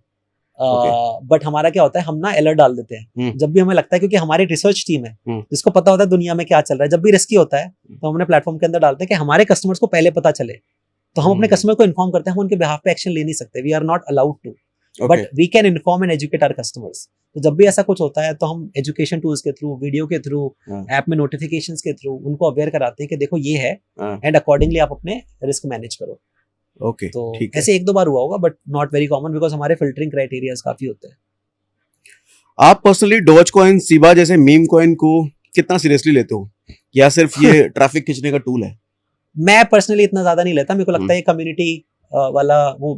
कम्युनिटी वाला प्ले है। तो मेरे को टेक्नोलॉजिकली 10 साल बाद उतनी पॉपुलर रहेंगे नहीं रहेंगे, आई डाउट। तो जैसे बहुत सारे मीम, बहुत सारे कॉइन्स चलते हैं कि नो फाइनेंशियल एडवाइस, बट बहुत सारे मीम कॉइन्स, और एक पाई करके है, पाई टोकन बहुत सारे लोग होल्ड करते हैं। तो जब मैं इसके बारे में पढ़ता हूँ तो मुझे टेक्नोलॉजिकली इतना स्ट्रांग नहीं लगता, नहीं है वो। तो फिर अभी अच्छा पीक चल रहा है, तो इनको ना, अगर आप 10 साल के व्यू के लेके चल रहे हो तो आप रिस्क लेके चल रहे हो। तो जनरली आप, अगर आपको अपसाइड मिल चुकी है तो आप उसको डाइवर्सिफाई करके ऐसी जगह लाओ, प्रोटेक्ट करो ना अपना वेल्थ। बिटकॉइन में डालो जो कि सेफ है, इथेरियम में डालो जो कि सेफ है, ताकि सही समय पे आप अपना प्रॉफिट बुकिंग करना भी बहुत जरूरी होता है। लेकिन डॉज कॉइन की अगर बात करें तो आज टेस्ला सिर्फ और सिर्फ डॉज कॉइन एक्सेप्ट करता है। तो क्या डॉज कॉइन को देख करके ये नहीं कहा जा सकता कि टेस्ला जैसी कंपनी सिर्फ डॉज कॉइन एक्सेप्ट कर रहा है, तो फ्यूचर हो सकता है? नेटवर्क इफेक्ट होते हैं उसमें, नेटवर्क इफेक्ट होते हैं कि एक कंपनी से नहीं होता। आपको दुनिया जिसको यूज करेगी ना, वो उतना मेन स्ट्रीम बनता है, एक कंपनी से नहीं होता सारा। और मुझे पता नहीं कि डॉज कॉइन अभी टेस्ला एक्सेप्ट करता है कि नहीं करता, आई थिंक पहले तो सुनने में आया था, बट अभी का खबर है ये। हाँ खबर है, बट आने वाले टाइम में मुझे लगता है चेंज होंगी इक्वेशंस। लोग ओवर टाइम, देखो एक होता है पेमेंट और एक होता है इन्वेस्टमेंट। इंडियन रुपीस और HDFC का शेयर अलग अलग मायने रखता है। HDFC का शेयर एक एसेट है जिसकी प्राइस ऊपर नीचे होती है, ट्रू। और इंडियन रुपीस जो मैं बैंक अकाउंट में करता हूँ वो पेमेंट इंस्ट्रूमेंट है, ठीक है। तो ओवर टाइम मेरा जो मानना है, मैं गलत भी हो सकता हूँ, मेरा जो मानना है कि आने वाले 10 सालों के अंदर एसेट्स जैसे बिटकॉइन, इथेरियम, वो डायरेक्टली पेमेंट में यूज होने के चांसेस कम है, हो सकता है बट कम है। वो एक इन्वेस्टमेंट व्हीकल, इन्वेस्टमेंट प्रोडक्ट की तरह देखा जाएगा। जो पेमेंट है वो स्टेबल कॉइन्स के थ्रू होंगे, जैसे USDT है, USDC है, ऐसे नए नए स्टेबल कॉइन्स आएंगे। अभी तो सिर्फ USD में है, हर कंट्री के अपने अपने स्टेबल कॉइन्स आएंगे और बन रहे हैं वो अभी। ओके, कंट्रीज अपने स्टेबल कॉइन्स बना रही हैं। तो जब वो बन रहे हैं तो पेमेंट्स के लिए वो टूल यूज होंगे, बिकॉज उसमें वैल्यू फ्लैट रहती है, ऊपर नीचे नहीं होता। तो कोई भी पेमेंट की कुछ प्रॉपर्टीज होती हैं, उसको, क्योंकि बिटकॉइन वॉलेटाइल हो सकता है, ठीक है, वो सेटलमेंट के लिए यूज हो सकता है, बिटकॉइन, इथेरियम वगैरह, मतलब किसी को वो करना है। बट आई थिंक पेमेंट के लिए डॉज कॉइन वो थोड़ा मार्केटिंग के लिए भी हो सकता है। बट मोस्ट लाइकली 10 साल बाद अगर आप फर्स्ट प्रिंसिपल से सोचेंगे ना, और आप कॉमन सेंस लगाएंगे, तो मेरे को लगता है कि इवेंचुअली पेमेंट्स एसेट्स में नहीं होंगे, है ना, होंगे भी तो बहुत कम अडॉप्शन रहेगा। अडॉप्शन स्टेबल कॉइन्स के थ्रू पेमेंट्स का ज्यादा रहेगा, both for purchases as well as for cross border transfers. For example एक फ्रीलांसर जो इंडिया में बैठा हुआ है, उसको पेमेंट रिसीव करना है बाहर से, अमेरिका में किसी कंपनी से, तो वो स्टेबल कॉइन के थ्रू पेमेंट रिसीव होगा, ना कि बिटकॉइन के थ्रू। ठीक है। CoinDCX में नए यूजर के लिए कौन से टूल अवेलेबल हैं जो उनकी ट्रेडिंग और इन्वेस्टमेंट जर्नी को इजी और सेफ बनाते हैं? ये इसलिए पूछ रहा हूं मैं कि जब एक नया यूजर ऑनबोर्ड होता है ना, तो उसकी सबसे बड़ी परेशानी होती है कि कौन से बटन से कौन सा काम होता है। तो इसलिए टूल अवेयरनेस के लिए क्या आप कराते हो? देखिए, मुझे लगता है कि जो CoinDCX में जो ट्रेडिंग एक्सपीरियंस है ना, हमने काफी सिंपल बनाया है। ठीक है। और काफी सिंपल ऐसे है कि जो अगर कोई ट्रेडर है स्टॉक मार्केट में, तो उसको एक पर्टिकुलर एक्सपीरियंस की आदत है, तो हमने उसको एज इट इज, ताकि उसको ज्यादा दिमाग न लगाना पड़े, वो सीख सकता है। 5 मिनट बहुत ज्यादा टाइम नहीं लगता है। ठीक है। अगर आप समझते हो स्टॉक मार्केट में ट्रेडिंग करनी आती है, तो क्रिप्टो में भी आप कर सकते हो। आपको चार्ट देखना आता है तो ट्रेडिंग व्यू चार्ट्स इंटीग्रेटेड है, आप उसमें चार्टिंग भी कर सकते हो। तो वो सिमिलर एक्सपीरियंस है, जैसे भाई भाई है ना, वो दोनों भाई भाई है, सब चीजें सेम होती हैं। ऐप के साइड, प्रोडक्ट साइड से भी काफी सिमिलर हमने एक्सपीरियंस बनाया है। आपको सीखना है ट्रेडिंग, तो ऐप के अंदर आपको ट्रेडिंग का कंटेंट मिल जाएगा कि टेक्निकल ऐप के अंदर ही है, ऐप के अंदर मिल जाएगा। जब भी आप नया अकाउंट बनाओगे तो आपको लर्निंग वीडियोस मिलेंगे। लेकिन क्या वो लर्निंग वीडियोस ऐसे हैं कि एक नया आदमी जो पहली बार क्रिप्टो में ही ट्रेडिंग शुरू कर रहा है, हाँ जी, उसको समझ में आ जाए, इतना आसान तरीके से समझाया गया? हाँ, और हमने एक एक्चुअली अभी इसी वीक एक कोर्स भी निकाला है। अच्छा। अपसर्च के साथ, उसमें काफी अच्छा ट्रैक्शन मिला है। वो पूरे आई थिंक 30-40 वीडियोस हैं। और अभी मतलब काफी लोगों ने देखा है, काफी पसंद भी आ रहा है। उसमें right from start to end, कोई नया जिसको कुछ भी समझ में नहीं आता, वो क्रिप्टो ट्रेडिंग सीख सकता है। आप सर्च कर लो, CoinDCX चैनल पे चले जाओ, आपको पूरा मिल जाएगा सारा कंटेंट। CoinDCX यूट्यूब चैनल पे वहां पे भी आपको सारा कंटेंट मिलता है, प्लेलिस्ट बनी होती है। तो आप जीरो से हीरो बन सकते हो क्रिप्टो के अंदर, क्योंकि हमें पता है कि लोगों को क्रिप्टो में एजुकेशन चाहिए, उनको सीखना है, और पैसा लग रहा है तो लोग ऐसे रिस्क भी नहीं लेना चाहते। तो सीख के आप सिस्टमेटिकली जानो, सीखो, और उसके लिए कंटेंट की जरूरत है, तो हमने बना रखा है। और हम लोग फिर पार्टनर भी करते हैं लोगों के साथ, डिफरेंट एजुकेशनल इंस्टीट्यूट्स के साथ, ताकि क्रिप्टो के अराउंड एजुकेशन पे लोग बात करें, एजुकेट करें लोगों को। तो सारा कंटेंट मिल जाएगा आपको यूट्यूब पे, आप सर्च करो CoinDCX videos, learning videos, trading videos, आपको सारा फ्री में मिल जाएगा। ठीक है। कॉपी ट्रेडिंग जैसा फीचर क्यों नहीं है? कॉपी ट्रेडिंग वाला फीचर अभी नहीं है हमारे पास, पर हम इस पे सोच रहे हैं, वैल्यूएट कर रहे हैं, लाने का प्लान है with some variation of it. Copy trading ऐसा स्टॉक मार्केट में भी, इंडियन स्टॉक मार्केट में बहुत ज्यादा चला नहीं है। तो इसलिए हमें थोड़ा क्रिटिकली सोचते हैं हम कि हम बना तो देंगे, बट जनता को चाहिए कि नहीं चाहिए, लोगों को वो चाहिए कि नहीं चाहिए तो किस फॉर्म में चाहिए, है ना। तो उस पर भी हम कस्टमर से बात करते हैं, उनके इंटरव्यू लेते हैं, उनसे रिक्वायरमेंट लेते हैं, और फिर उसको ब्रेक डाउन करके सबसे सिंपल तरीके से ग्राउंड अप सोचते हैं कि अच्छा ये प्रोडक्ट ना आइडियल ऐसा बनना चाहिए, और फिर बनाना काम चालू करते हैं। अभी वो रिसर्च वाला काम चल रहा है, होपफुली आने वाले कुछ महीनों में आप देख सकते हो। ओके, ठीक है। CoinDCX कस्टमर सपोर्ट टीम के पास सबसे ज्यादा कंप्लेंट या क्वेरी किस चीज के लिए आती है? सबसे ज्यादा कंप्लेंट किस चीज की आती है? मल्टीपल आती है। मतलब हमारा कस्टमर सपोर्ट वैसे हमने पिछले 2 साल के अंदर काफी इंप्रूव किया है। उसके अंदर AI डाला है, उसके अंदर अभी एक WhatsApp सपोर्ट लॉन्च करने वाले हैं, तो WhatsApp पे आप कस्टमर सपोर्ट से बात कर सकते हो। आने वाले कुछ टाइम पे सबको मिल जाएगा। तो काफी अच्छा है और काफी इंप्रूव भी कर रहे हैं। लेकिन कंप्लेंट की कैटेगरी में क्या है? हाँ, कंप्लेंट की कैटेगरी में हमें एक आता है कि UPI, कि आपको पेमेंट करना है। अब पेमेंट में बहुत सारे लोगों को पहले ऑप्शन नहीं मिलता था, ये पहले का बता रहा हूँ, कि हमें UPI करना है, ठीक है, कि हमें इमीडिएटली पैसा करना है। तो पहले बैंक अकाउंट ट्रांसफर ऑप्शन होता था कि आप NEFT कर सकते हो, IMPS कर सकते हो, UPI नहीं कर सकते, ठीक है, क्योंकि सोल्यूशंस अवेलेबल नहीं होते थे। बहुत सारी कंपनीज हमें UPI एक्सेस नहीं देती थी। फिर हमने उस पर सॉल्व किया, ओवर टाइम अपनी खुद की लेयर्स बनाई है। तो अभी बहुत लोगों को UPI मिलता है, बट सबको नहीं मिलता। तो बट मोस्टली कस्टमर्स को अवेलेबल होता है, वो सॉल्व कर दिया है। ये चाहिए, लेकिन सबको UPI चाहिए, क्योंकि इंडिया को UPI समझ में आता है। फिर एक जो प्रॉब्लम आती है कि क्रिप्टो विड्रॉल्स की, कि मुझे क्रिप्टो कहीं दूसरी जगह लेके आना, हालांकि नंबर ऑफ कस्टमर्स कम होते हैं, बट ये कंप्लेंट काफी आती है कि मुझे क्रिप्टो विड्रॉ करना है एक अनहोस्टेड किसी दूसरे वॉलेट पे, ठीक है। पर ये जो प्रोसेस है ये हेवीली कंप्लायंस डिपेंडेंट है। तो इसमें हमारे काफी चेक्स लगते हैं, रिस्क चेक्स लगते हैं, और हर किसी को नहीं देते हम लोग। जब कोई कस्टमर हमारे रिस्क क्राइटेरिया को सेटिस्फाई करता है तभी देते हैं। तो इसमें कंप्लेंट्स आती हैं कई बार, और कंप्लेंट्स आती हैं, ये आती है कि ये टोकन लिस्ट कर दो। अब बहुत सारा कोई टोकन चल रहा है, अच्छा भी होता है, कोई गंदे भी होते हैं। अब जनता बोलती है कि नहीं, हमें ये टोकन लिस्ट करवाना है, ये कराओ। कस्टमर सपोर्ट आते हैं, बहुत सारी चीजें आती हैं। तो आप नहीं करते? नहीं, हम फिर एनालिसिस करते हैं। हमारी एक इंडिपेंडेंट चाइनीज वॉल्स टीम है, वो एनालिसिस करती है, और उनको लगता है ठीक है, ये स्कैम टोकन नहीं है, लेजिट है, तो फिर वो लिस्ट करते हैं अपने CoinDCX एक्सचेंज पे। अच्छा, एक सवाल जो मैंने पिछली बार भी पूछा था जी, इस बार थोड़ा सा और डिटेल जानना चाहूंगा आपसे। Sumit Gupta, as a founder of CoinDCX, crypto में कितने पैसे लगे हुए हैं? आपको बताया था हर बार। इस बात पर डिटेल में जानना चाहूंगा। आपने लास्ट टाइम बोला था 60-70% ऐसा कुछ बोला था। हाँ, अभी तो बढ़ चुका है। अच्छा, बढ़ चुका है क्योंकि प्राइस बढ़ चुका है ना। अच्छा, उसके बाद से, और मैंने थोड़ा ये हाइप वाला बताया तो उसमें भी अच्छा रिटर्न बना है। क्या ऐसा फिगर दिया जा सकता है कि कितने रुपए लगे हुए हैं? नहीं, वो मैं नहीं बताना चाहूंगा, बताना भी नहीं चाहिए। परसेंटेज बता दो 70-80% of 70% of my portfolio is in crypto. ठीक है, बिकॉज़ मेरे को लगता है कि मेरे को ओवरऑल अपना रिटर्न मैक्सिमाइज करना है। तो मुझे थोड़ा रिस्क एपेटाइट और जो समझ में आता है, तो इसमें थोड़ा एक्स्ट्रा वो है। मैंने डाला इतना नहीं था, बट चूंकि मेरा रिटर्न इतना बढ़ चुका है ना, तो वो ओवरऑल पोर्टफोलियो का परसेंटेज बढ़ चुका है। अदरवाइज जब मैंने डाला था तब वो परसेंटेज आई थिंक अराउंड 20% होता था, और अब पोर्टफोलियो का ओवरऑल 80% है। पिछले 10 साल में रिटर्न कितना है आपके पोर्टफोलियो में? पिछले 10 साल में रिटर्न में तो, क्योंकि मैं 10 साल हो गए ना, बहुत ज्यादा होगा। परसेंटेज होगा, मतलब let me think 40-50x type होगा। 40-50x, हाँ, बट 10 साल में। हाँ। और इतना समझने के बाद और लॉन्ग टर्म कन्विक्शन के बाद तो इतना आसान नहीं होता 40-50x करना। ऐसा नहीं कि आंख बंद करके किसी में भी डाल दिया और फिर वो रिटर्न में आके देगा। मैंने थोड़ा समझ के सिस्टमैटिकली सीख के रिसर्च करके करा है। और मैं बिटकॉइन में तब से आया था जब बिटकॉइन 1.5 लाख रुपए का था, आज 1 करोड़ रुपए का है। और इथेरियम आई थिंक 5,000 रुपए का था, आज 3 लाख रुपए का है। रिपल 4 रुपए का था, 3 रुपए 4 रुपए का था, आज $2.5 का है, मतलब 200 रुपए का है। तो सब 100x तो हो चुके हैं ऑलरेडी।